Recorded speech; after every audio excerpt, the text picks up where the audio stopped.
All right, we have a very special guest on the show today. He's been on the show before. He is a legend in the music and entertainment business from Murder Inc. Records and from Adventures Music. Chris Yeah. Gotti, welcome back. How you doing, Oh sir? man, thank you. You know what I'm saying? I appreciate it. We're in these struggling times, and I just appreciate all of these interviews and the love and the support that we get, and just helping each other out the best way we can in these times right now. Absolutely. So, to start this off, and I'm going to peel back the curtain a little bit on this show. So, Robin is really hyped to talk to you right now because she was a big Murder Inc. fan, as was I growing up, and she Sure. didn't realize how many songs, big artists that you and your brother were involved with.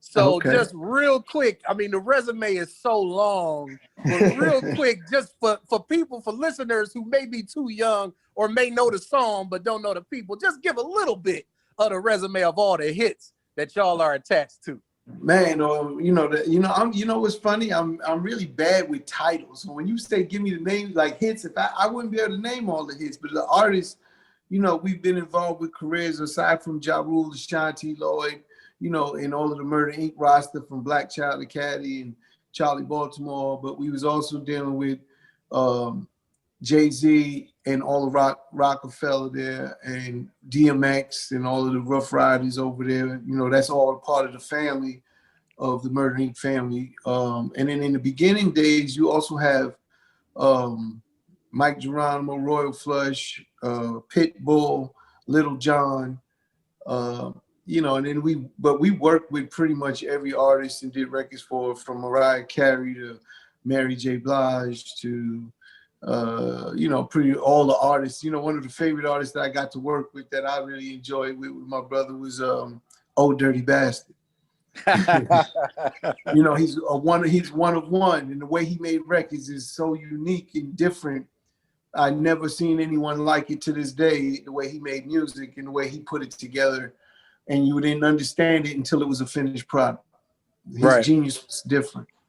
Yeah, absolutely. So you mentioned at the beginning about the Of times course, my that were. brother Fat Joe. I'm sorry, don't forget Fat Joe and Terrace Oh Park. yeah, That's family also.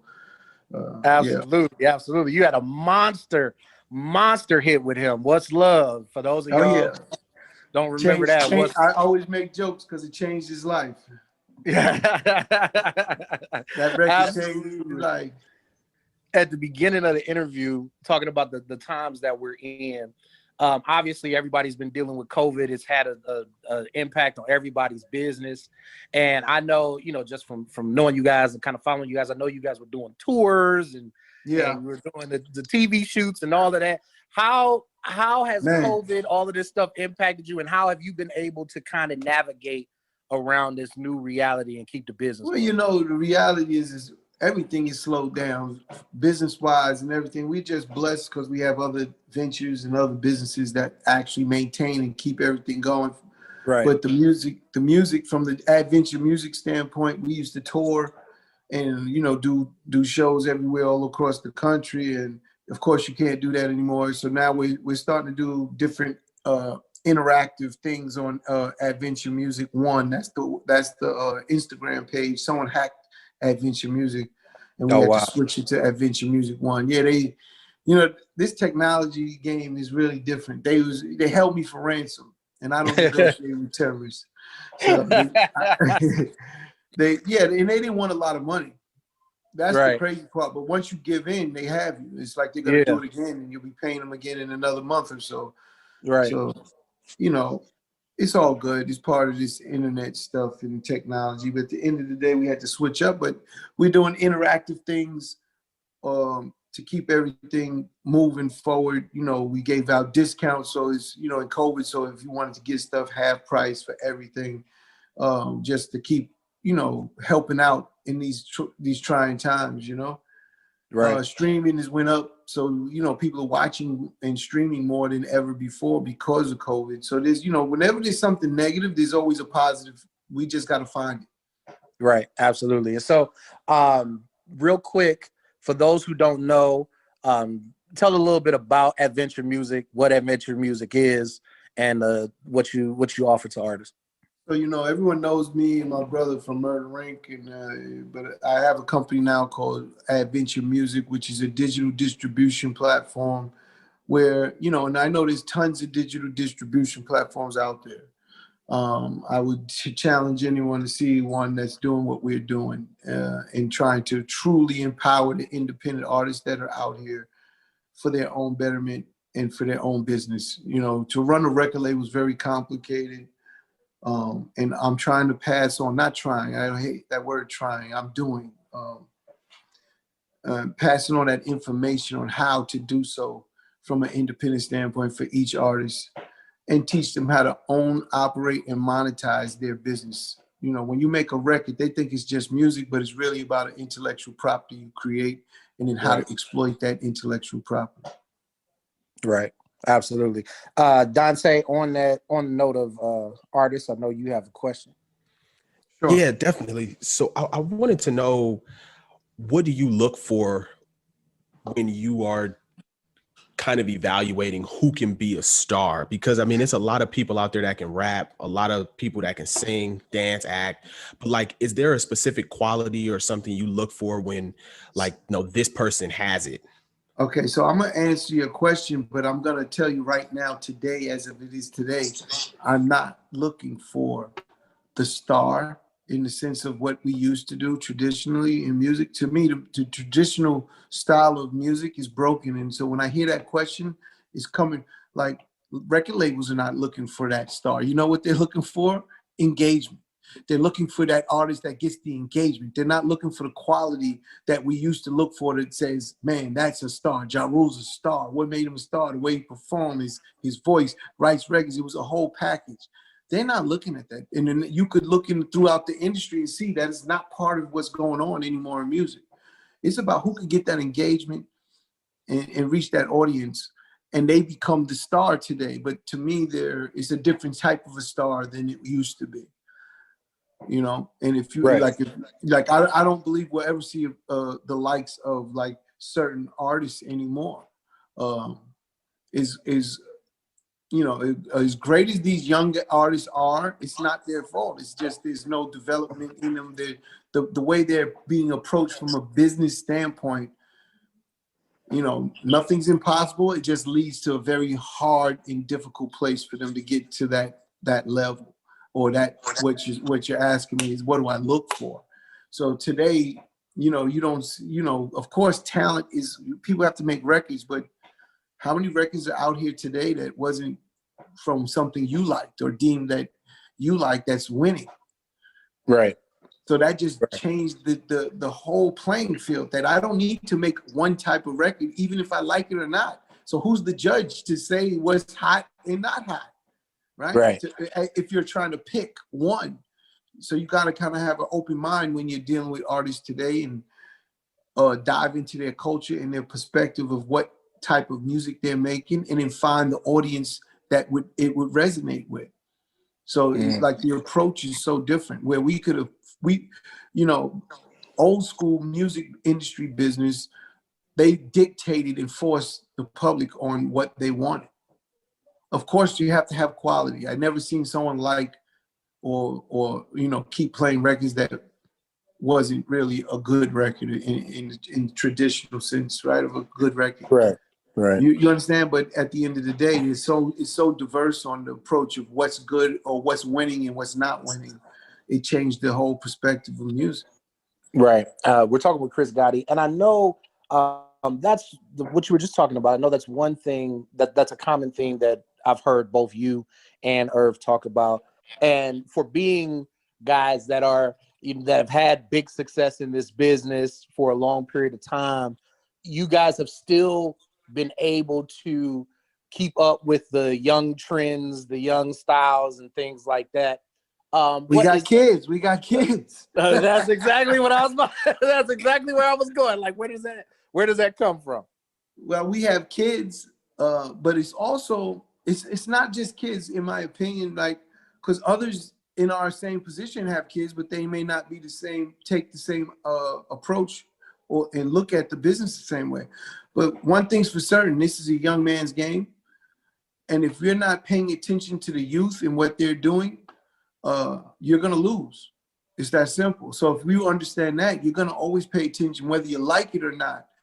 You know, there was a point in time when we came through that all the older artists were saying we was terrible. So it's just now, it's an evolution. It's, you know, it's just what it is. It's the, you know, out with the old, in with the new. This is what happens in every business, every form of whatever business you're in. That's what goes on.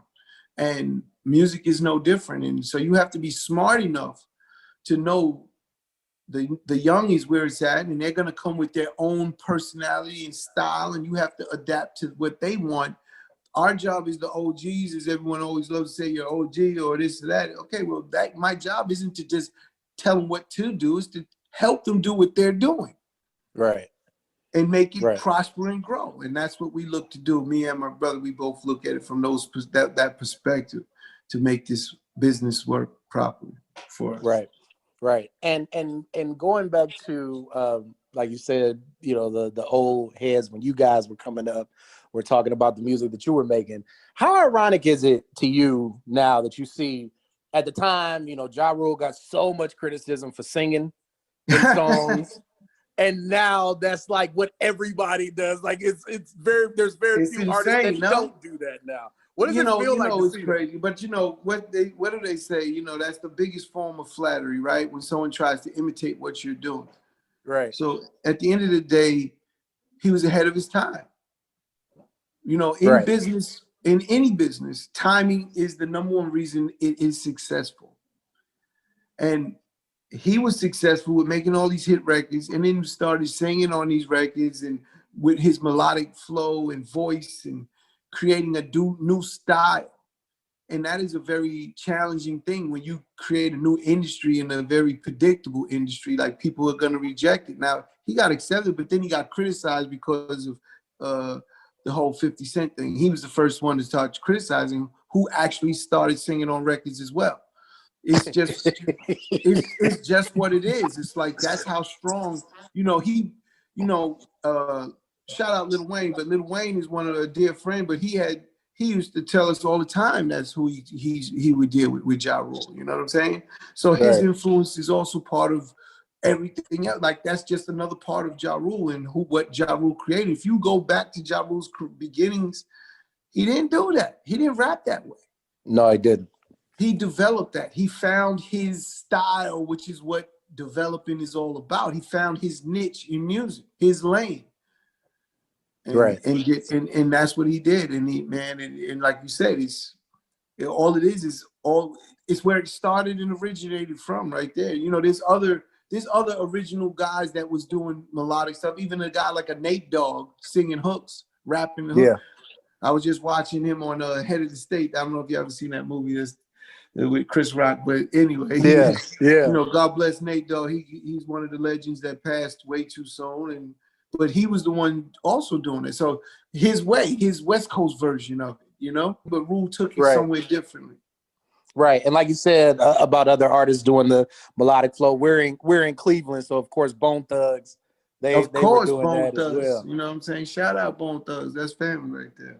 Yeah, that's what's up. Dante, I know you got a question, sir. We're talking with Chris Gotti. Oh yeah, absolutely. So, Chris, if you had to look back at your career, do you have anybody that you think you may have missed on, somebody who you could have had the opportunity to sign or work with, but you kind of passed on them, and then they turned out to be, they ended up blowing up? Man, how many you want me to name? So, you know, again, and I'm not trying to act like we had everyone, but when you're in a position, okay, of dominance, which we were in, we owned the charts. We was outselling everybody. We was producing for the entire industry, not just Murder Inc. That's another thing most people forget or don't realize. Irv was the goose that laid the golden egg. You wanted to make some money, you go get Irv. You had an artist that need help, you go get Irv. You wanted to sell an album, you go get Irv. He was the one. And labels would pay. I won't say their names, but there was CEOs that would pay. I would make them pay you know, a nice check just to talk to her. Okay. And they did it multiple times. And then I would sit there and tell you that they got their money's worth every time out of the money spent. So it was a great investment, is what I'm trying to say from a business standpoint. They ended up getting #1 records from her that changed that artist's trajectory and changed them into earners instead of losers. And that's what the business is all about. Now they can catalog, and that label makes money forever on that damn artist's work. Right. So it's a big deal. That's a big deal, and that's who Irv was at that moment in time in the industry. So what happens because of that is you're getting every artist coming over to you before they became the best. Mm-hmm. So when you say that, I have a lot of names on the list, that I had, and I would tell you right now. Also I would give you Irv's biggest challenge was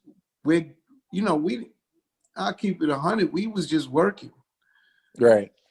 If you understand what I mean by that, we just rolled up our sleeves and got to work.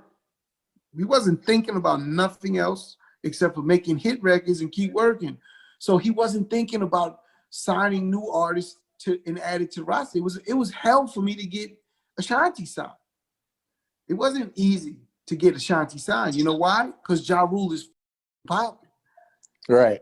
So if Ja Rule's popping, he's like, that's how we get our money. Don't tell me about nobody else right now. And I'm like, but man, she's good, this and that. And it was a process to get her signed. So when a guy like Sean Paul comes to me, and I'm sitting with Sean Paul and his people, and we got a chance to shine Sean Paul. It's a Jamaican record. When a guy like, we're not Jamaican, we're Trinity. We have Trinity. It's Trinity, we got a Trinity side. So I'm like, it's all good, but Irv was like, I don't know how to break Jamaican music. But when I bring him Daddy Yankee, okay, for the Latin artist, and I'm telling him, yo, he's like, we're not Spanish. How the fuck you know? He's like, how the fuck you know what he's saying? I said, they do their own music by themselves. We're good. They just need the back end support from the record label, and we could give them that. They're bringing us the album, and it was just different, and he didn't want to do that. I could even mention the Game.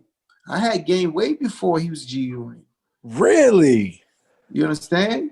This is big facts. I used to go pick Game up in Compton. That's why it's all smoke and mirrors with when he gets to G-Unit, y'all think it's his beef, and it's like, what? That's my little homie.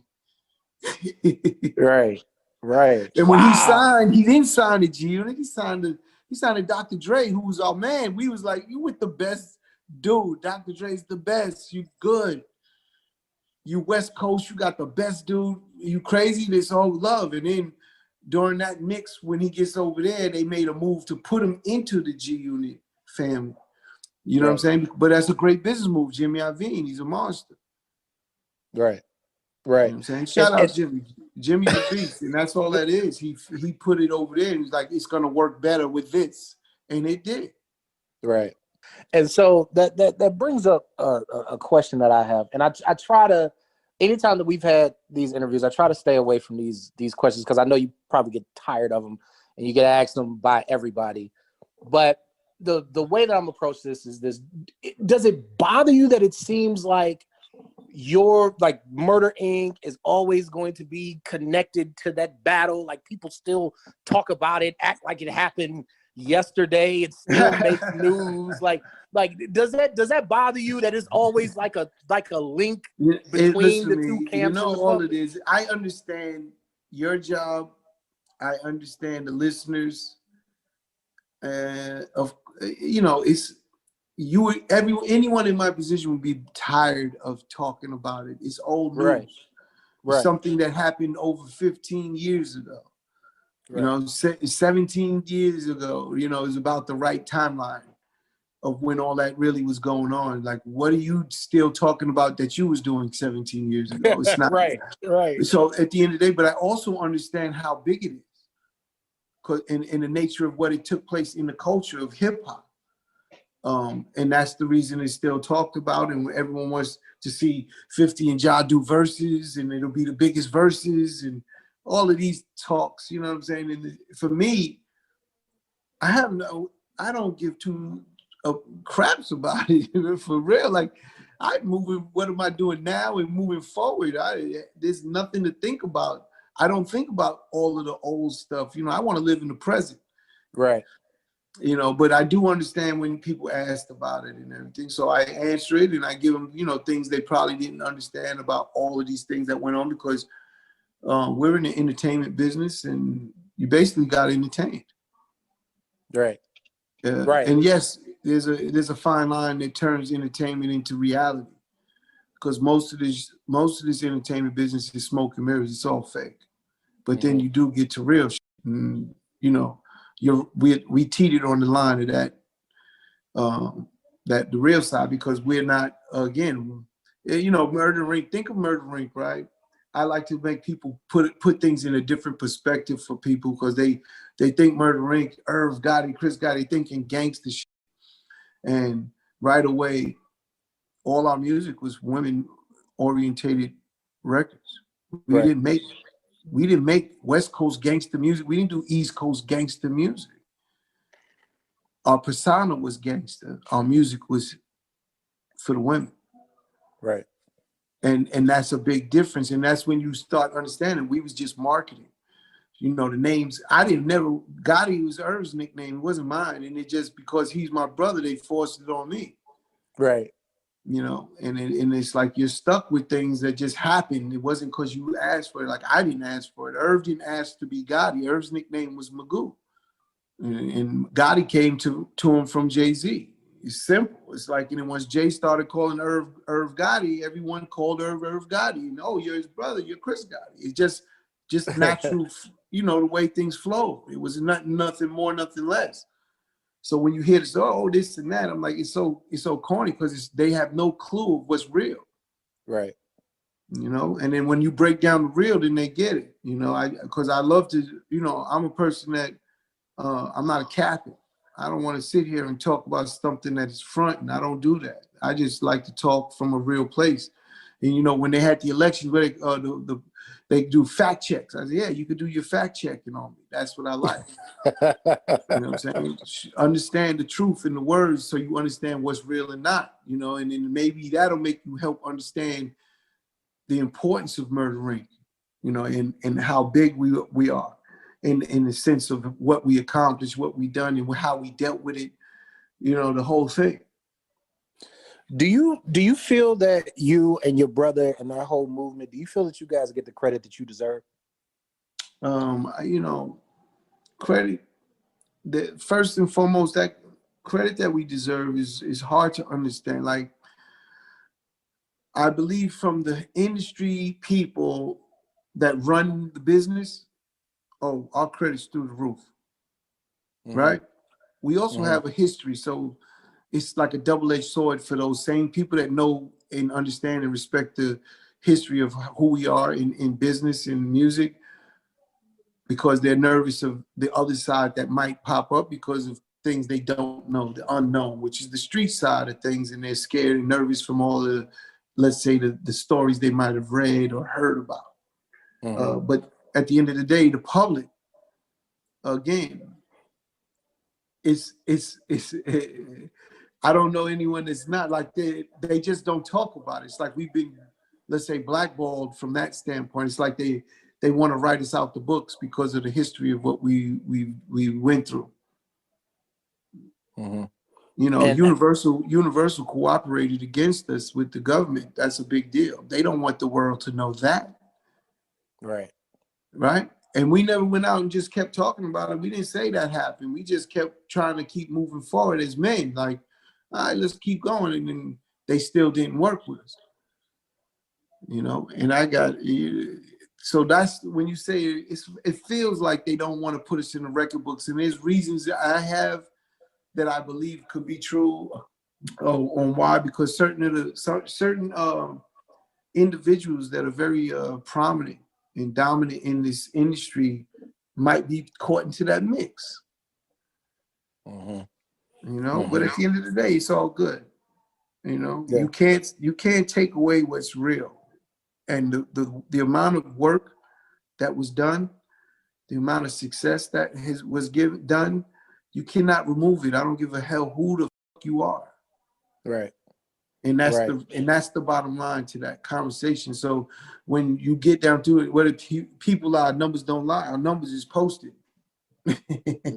Yeah. And I think it can be for anybody who's a hip hop head or a hip hop historian, I feel like it can be a legitimate case to be made that what you guys did really helped save and maintain and grow hip hop. A lot of people don't remember the state of hip hop after Tupac and Biggie died.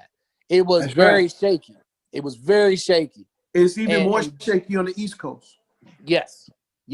And you guys, you had a lot to do with really sustaining hip hop and growing it. And I think there's a real case to be made for that.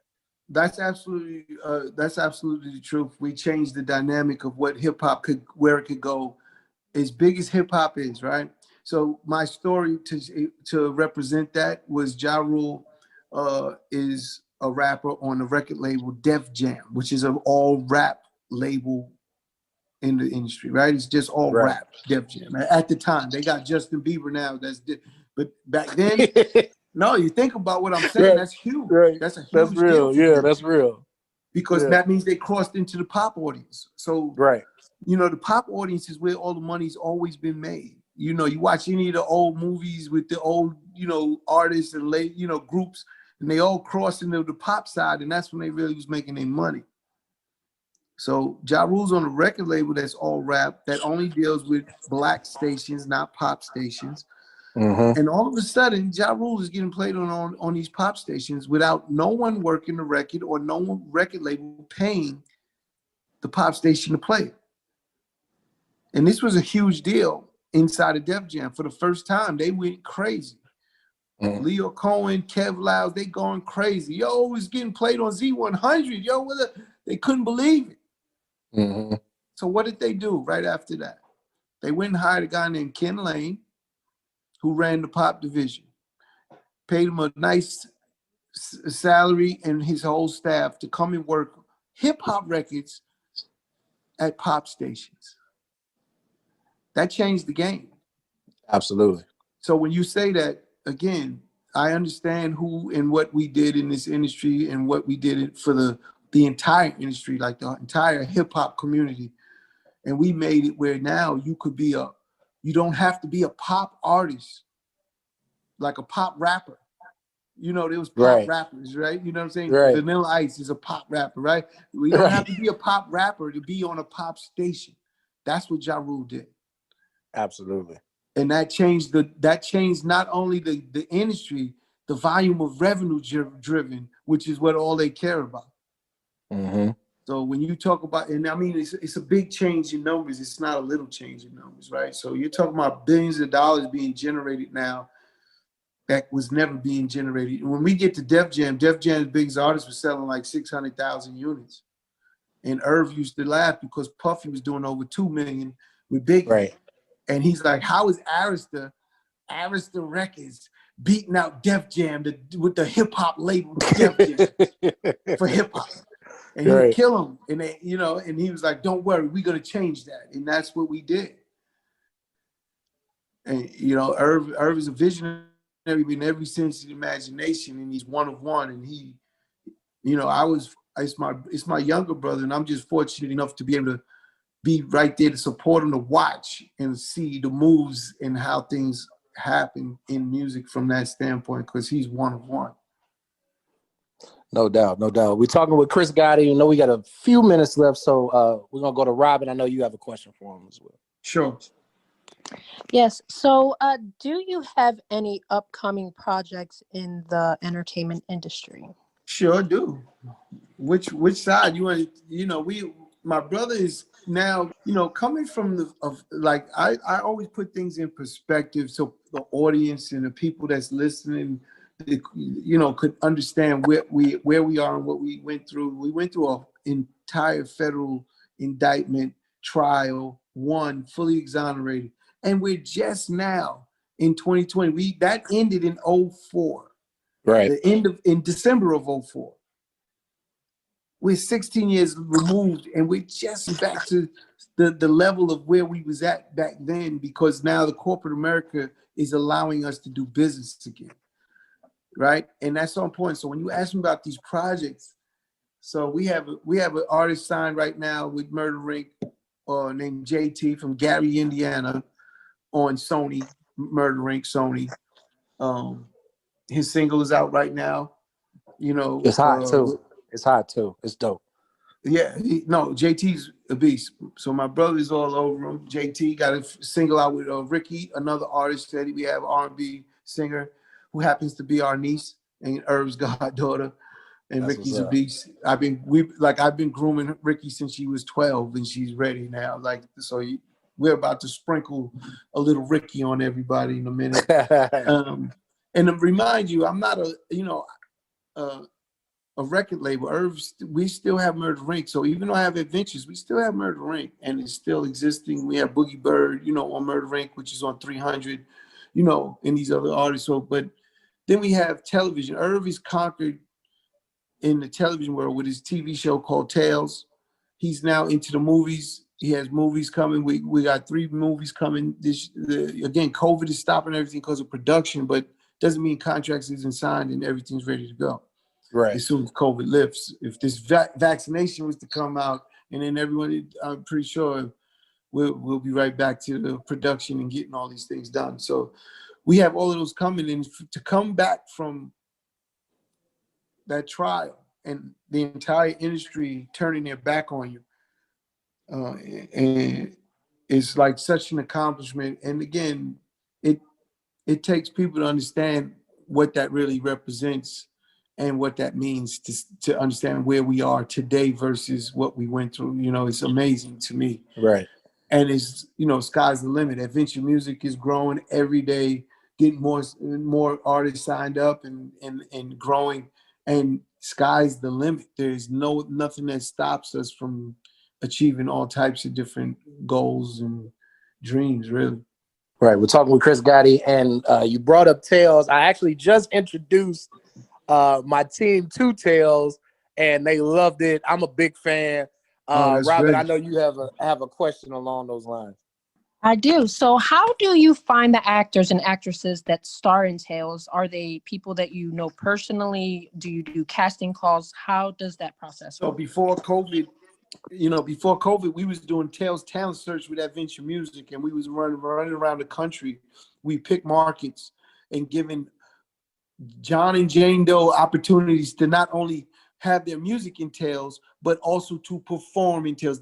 I'm telling you, I was doing events that was so dope that people would act right on stage, just like an artist goes up there and does this song. I was giving them a 1-minute timeline, and Irv is at every venue, every place we went. Irv is sitting there, and he's the judge.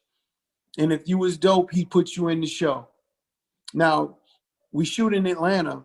So when you ask that question, most of the extras and things of that nature in Atlanta, Irv puts together the leads. He picks a lead that he thinks, or whoever the director is, once they have the script of what the show is about, and we start going through casting.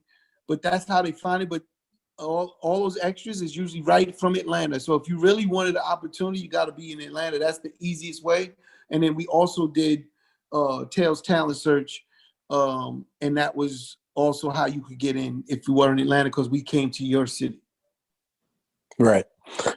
So as we get ready to wrap up here, this is a silly radio question, but I'm just curious because, like, who would Irv Gotti be able to do a Verzuz with? Like, I assume it would have to be somebody that could match y'all hits, but I don't know if there's a lot of people who could. And if you, again, I have no problem with Irv versus whoever. I don't know if there's anybody on the same level. No, definitely Dr. Dre is definitely a versus. Dre, yeah. Irv. It would have to be got like a Dre when I song. seen Swiss, listen to me, Swiss and Timbaland, they have enough hits. Yeah. They could do it.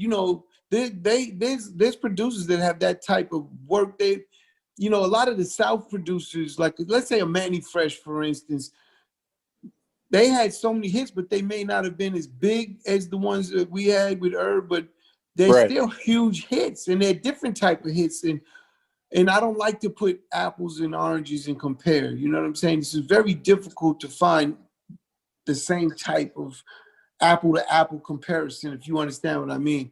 Like I would, I wouldn't want to put Irv versus a South type of producer, right? See, when I mentioned Dr. Dre, because he was mainstream, just West Coast, but mainstream records, and that's the same type of producer you're in. That Puffy, Jermaine Dupri, those are the ones that Irv should do a versus with.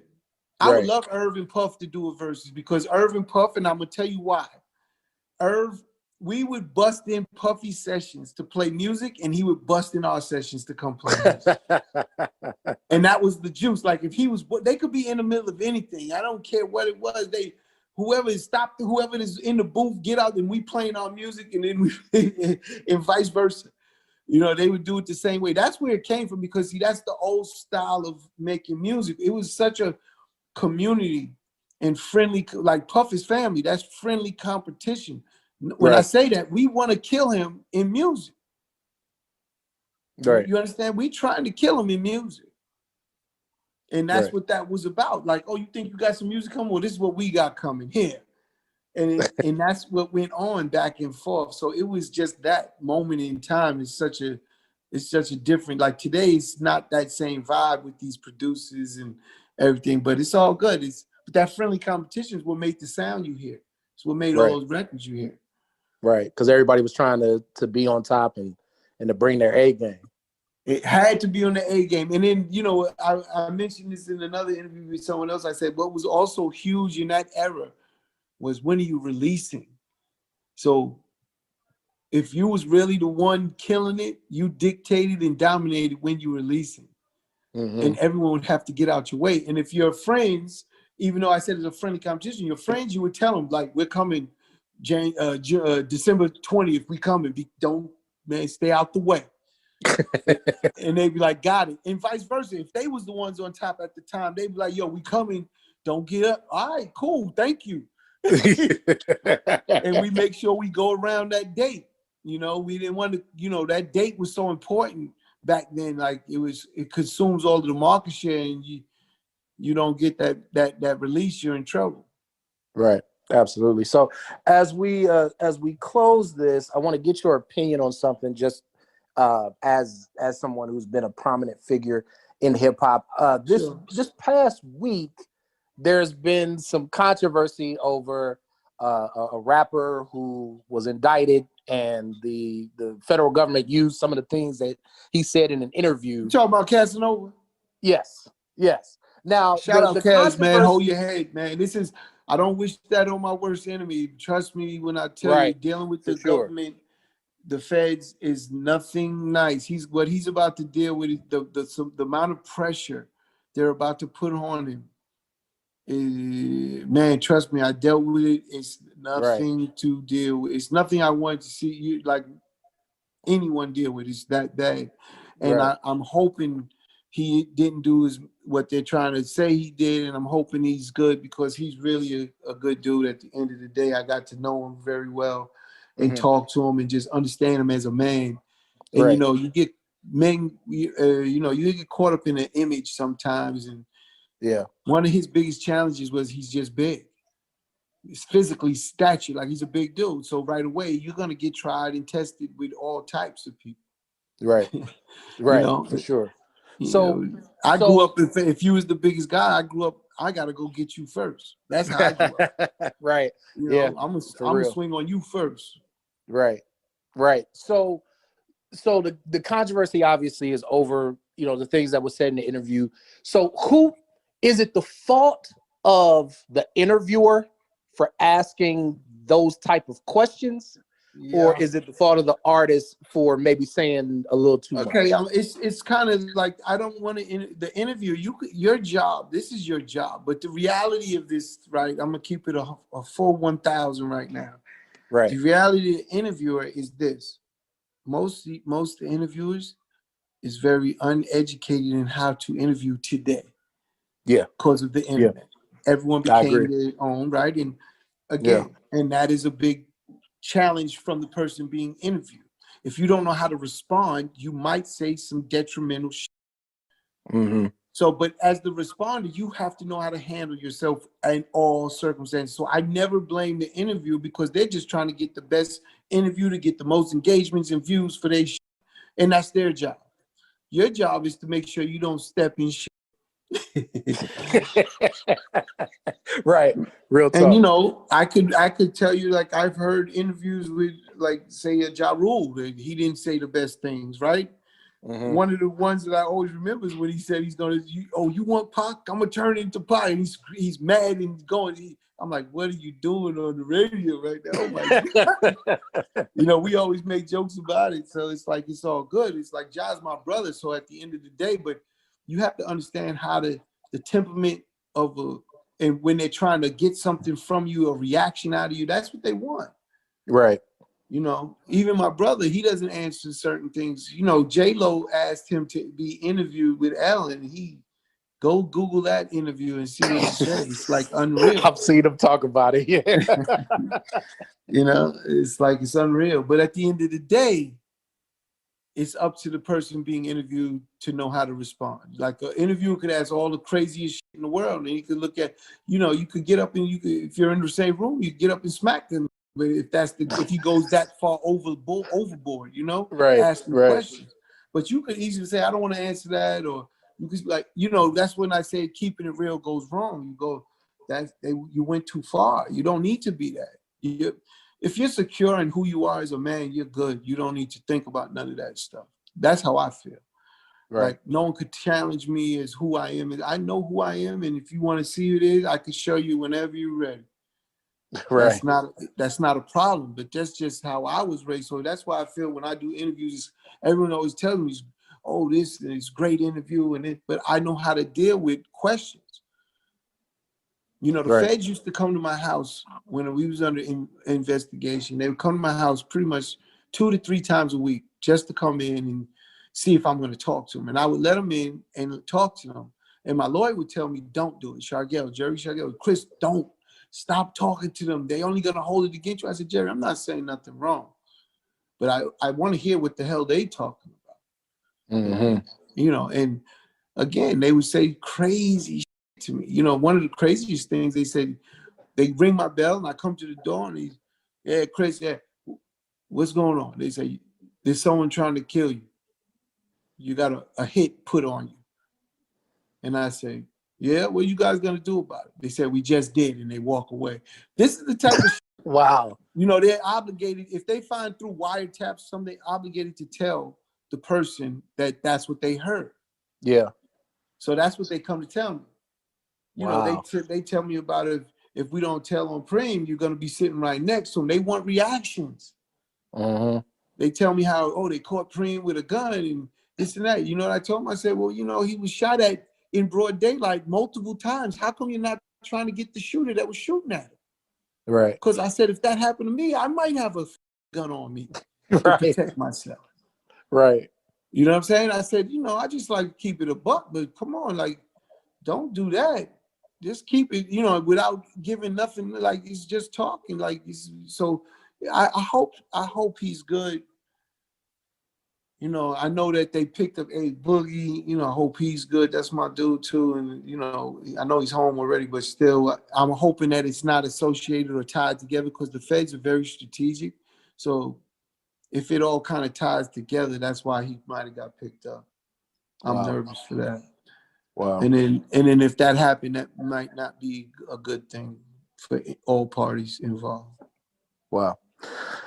All right. Let everybody know how to follow you on social media, how to link up with Adventures Music, all of that good stuff. All right. Yeah, you can go catch me at Chris Gotti 187 on Instagram, all social media platforms. Chris Gotti 187. And you catch me on all my social media platforms. And Adventure Music, you could go to the website to sign up if you're an independent artist. And, you know, we'll help you start monetizing your business so you can learn how to own, operate, and monetize. We do not own your music. You own all your music 100%. I do not take ownership in your masters or anything like that. It's all yours. And, you know, the education side on how to make money in this industry is what we give you. You know, the website for Adventures, the Instagram is Adventure Music 1. And that's on all social media platforms also. All right. Thank you so much. I really appreciate it. Every time we've called, you've been here. Also, I did see that your family recently suffered a loss. So I want to send my condolences to you and your family as well. Yeah, thank you. My dad passed with, he was fighting with cancer and then ended up dying from pneumonia from the medicine from the cancer that they was giving him. He had lung cancer, and the medicine they gave him for his lung cancer formed pneumonia in his lungs. Wow. He's 86, you know what I'm saying? So, he's the chief. So at the end of the day, God bless him. God bless him, you know what I'm saying? And I know he's down now looking at me and Irv, making sure we're good. It's 8 of us. I got 5 sisters and 2 brothers, so it's 8 of us. Oh, wow. But, him and my mom, they was been together for 72 years. Wow. So, that's the type of family that I'm talking about. If you understand that, you understand who me and my brother are, family orientated men. And we just, again, that loss is real, but we keep moving. All right. All right. No doubt. And definitely, once again, condolences to you and your family and my family. We've lost a lot of people from having to fight cancer and all that stuff too. So I get it. So definitely want to send condolences. But thank you, man. I always appreciate it. You've always been there. Anytime we've called, the Outlaws, come here and do that. I appreciate it. Thank you, sir. All right. Thank you. Thank you so much. Once again, Chris Gotti, for coming on the show. Absolutely appreciate it. Stay tuned. We'll be right back with more of the Outlaws after this.